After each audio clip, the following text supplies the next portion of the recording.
What's up guys, I'm randomfrankp, and today in this video, we're going to be building a $500 console killer PC, and that is exactly what is behind me. Now a few weeks ago, my little brother turned 17, and for his birthday he wanted us to build him this console killer PC after being a console gamer his whole life. Much like myself playing on the Xbox One, he just got tired of the constant downgraded graphics and barely even hitting 1080p on most games at playing at like 900p, and he wanted to switch over to the PC master race, if you will.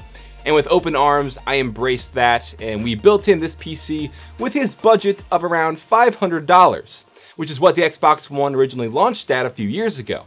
So we took a lot of time researching all the parts and the components for this build that'll give him the best for his money. And now that it's built and complete, we are very happy with it. Definitely knocks his Xbox One out of the water. And if you're interested in this as well, if you want to build yourself a console killer PC on a budget, I think you guys are really going to like this video. Sit back and relax, and we'll take a closer look at it. Now getting into the hardware, which will all be listed down below. For the CPU, we went with the AMD Athlon X4 860K CPU. We picked this up for just under $85, and given its performance for that price point, this is regarded as hands down one of the best performing CPUs, especially for on a budget. Now since AMD runs kind of warm, we picked up the Cryo C7 CPU cooler. It has a very low profile. It's going to fit in with the white case as well. It'll look nice and it'll keep the temps down relatively cool, even though he probably won't even be overclocking. Now as for RAM, we went with the HyperX Fury 8GB 1866 MHz sticks. He's not going to be multitasking or anything like that crazy, just primarily gaming and writing school papers on the side, so 8GB will be just fine for this build. And for the motherboard, we went with the Gigabyte AMD FM2 Plus A 68H Micro ATX motherboard. It's nothing flashy, it's very simple, it's compatible with his CPU, and it'll get the job done for only $40. More on why we chose this in a minute, but for our graphics card, again keeping performance in mind for the cost, we went with the MSI R7 370 4GB graphics card. This retails for $150 and it's steadily decreasing as well. But given the price of its competitors and even some of the Nvidia cards, this comes in at a significantly cheaper price point. And the performance we've gotten so far for $150, this is definitely a great option. And then the beauty, which is the case that he wanted to design this all around, is the red and white spec alpha case from Corsair. A very nice, very geometric and angular kind of shaped case that I'm really liking. He likes it a lot as well, obviously. This comes in at around $90. So we knew this is going to fit into the budget, it'll look really nice on his desk, and it's going to complete the build for us. Now, a funny thing is, while we were building this, once we got the case, we actually thought it was going to be kind of smaller, kind of like their Bulldog cases, since it's that same design language, but it was actually a little bit bigger, which is why we went with a Micro ATX motherboard. But again, it's going to have just your basic needs for building this, nothing flashy, just your basic features. And since the motherboard is so cheap at around 30 to 40 bucks, it's not an issue. It does look kind of funny when we were building it, but obviously it's not going to affect the build overall or its performance or anything like that. But getting it built up was just very simple. We didn't really run into too many issues at all. I mean, if anything, I think applying the CPU cooler is always the most annoying part when you're building a PC. But everything booted up just fine the first time. We got everything installed.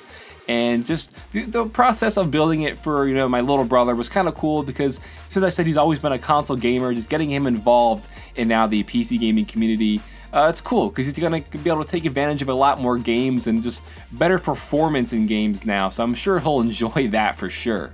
And as for our power supply, I will address this later on.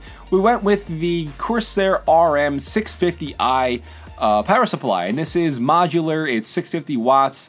It is definitely overkill, but I'll address that later on. Now that we got it all built up, let's take a look at the finished product, and then we'll go over how it performs. Come on!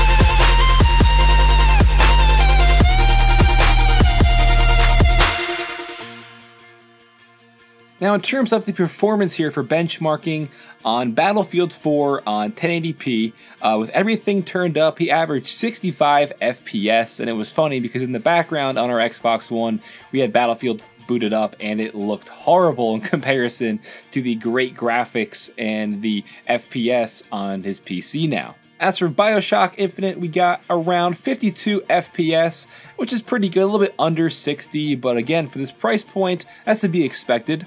On the newly released Doom, he averaged 47 frames, and as we saw more action in the scenes, it kind of dipped around 35, but for what it is, again, we'll take those numbers.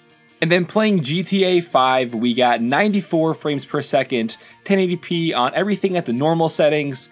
Obviously with it all turned up through everything very high, we were getting under 30 frames, but that's alright because even at normal, at 94 frames per second, it still looks just as good, if not better than what he has on Xbox One, and we are getting nearly triple the frames on this PC.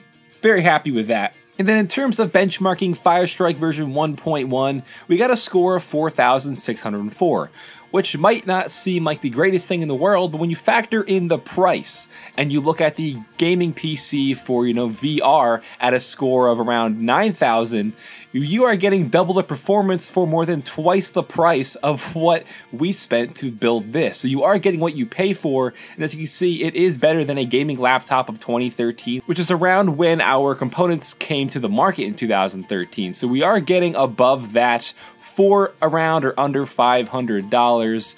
And it does say you're better than 25% of all results, and that number is probably going to continue to drop with the new line of GTX 1080 and 1070 graphics cards. It's going to make other benchmarks better, but in comparison, we spent less on this PC than a brand new GTX 1080. So when you factor it all together, I think we're more than happy with what we spent.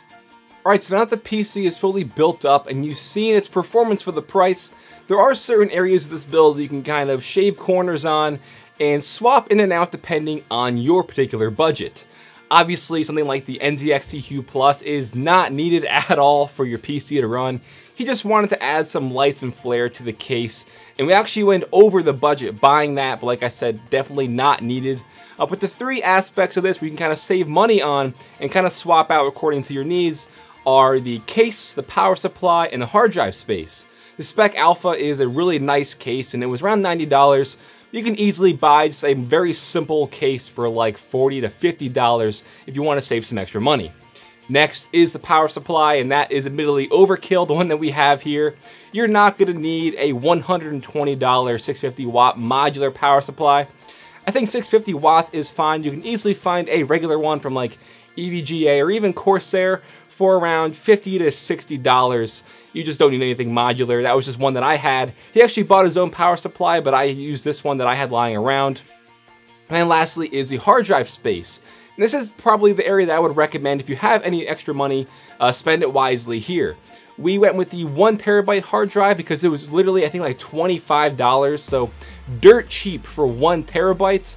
Compared to the price you'd be spending for a 120 gigabyte SSD or even a 240 SSD. You probably would be spending around 100 to 150 extra on an SSD, but given the overall 1 terabyte hard drive space we now have, he can easily fill that with all the games he needs. He only has, I think, like 5 or 6 right now, so that'll be more than enough. But if you do have any extra money, like I mentioned, I would recommend picking up an SSD, even if it's just to have your Windows boot and anything like that, because they are quicker and they're going to get a little better performance overall in the end. But for the price that we spent here, around $500, I think we have a great budget console killer PC here. And I hope this video helped you out, either if you're looking to get into the PC gaming community, or you just wanted to find some great parts on a budget to pick up for your build. Hope this video helped you out. I will put all the components and the products here in the description down below in case you want to check them out and pick them up for yourself. That's going to do it, guys. I hope you enjoyed, and feel free to follow me on Twitter at randomfrankp for future updates on the channel and stuff like that if you're not already subscribed. I'll see you guys next time. I'm Random Frank P. Have a good day.